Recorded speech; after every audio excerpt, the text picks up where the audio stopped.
Hello नमस्कार, निवास किचनमध्ये आपले स्वागत आहे। आज मी आपल्याला इथं चिकनची भाजी बनवून दाखवत आहे। त्यासाठी मी चिकन बघा स्वच्छ धुवून घेतलं आहे। आता त्याच्यामध्ये बघा चवीपुरतं बरोबर मीठ टाकून घ्यायचं, 1 चमचा हळद टाकून घ्यायची,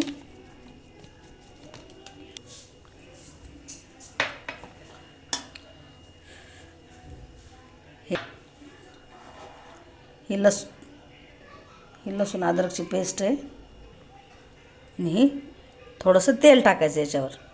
आता सगळं मिक्स करू आणि चिकन शिजायला टाकू। या भाजीसाठी इथं मी कांदे कापून घेतले, दोन हिरव्या मिरच्या घेतल्यात, टमाटर घेतले, धने घेतले, दगडफूल घेतले, चक्रफूल घेतले, थोडं दालचिनी, लवंग, मिरे आणि खसखस, तीळ घेतलेत। आता आपण यांना सगळ्यांना भाजून घेऊ। बघा आता कांदा टाकलाय भाजायला, कांदा भाजून झालाय। आता हे खोबरं पण भाजून घेऊ। आता हे खोबरं भाजून घेऊ। बघा आता हे खोबरं भाजून झालं। आता बाकीचे मसाले भाजून घेऊ। आता हे मसाले भाजून घेऊ सगळे। इलायची पण घेतलेली आहे मी। बघा हे चांगले मसाले भाजून झाले। आता मिक्सरमधून सगळं वाटून घेऊ। त्या 2 मिरच्या पण भाजून घेऊ।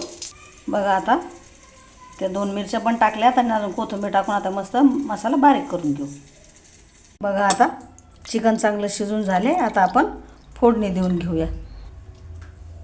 मिक्सरमधून मसाला पण काढलाय चांगला छान बारीक। मसाले बघा इथं कांदा लसूण मसाला घेतला आहे, इथं काळा मसाला घेतला आहे, इथं गोडा मसाला आहे, मिरची पावडर आहे, थोडासा घरगुती मसाला आहे, हळद आहे आणि हा चिकन मसाला आहे आणि चवीपुरतं मीठ। आता बघा तेल तापायला ठेवलं। आता याच्यात आपण जिरे टाकू। जिरे चांगले तडतडलेत तर आपण लसूण टाकून घेऊ। ही लसूण अद्रकची पेस्ट टाकली। आता याच्यातच हे सगळे मसाले सोडून घेऊ आपण।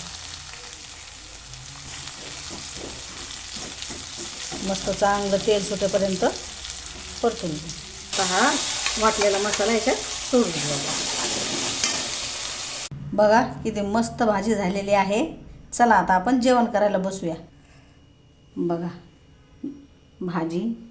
भाजीसोबत भात, थोडंसं आणि चिकन आणि रसा, त्याच्यासोबत ही ज्वारीची भाकर, लिंबू, गाजर आणि कांदा। चला या जेवायला। आणि भाजी भाकरी भात कसा वाटला मला कमेंट करून कळवा। ठीक आहे, चला भेटूया पुढच्या रेसिपीमध्ये। बाय।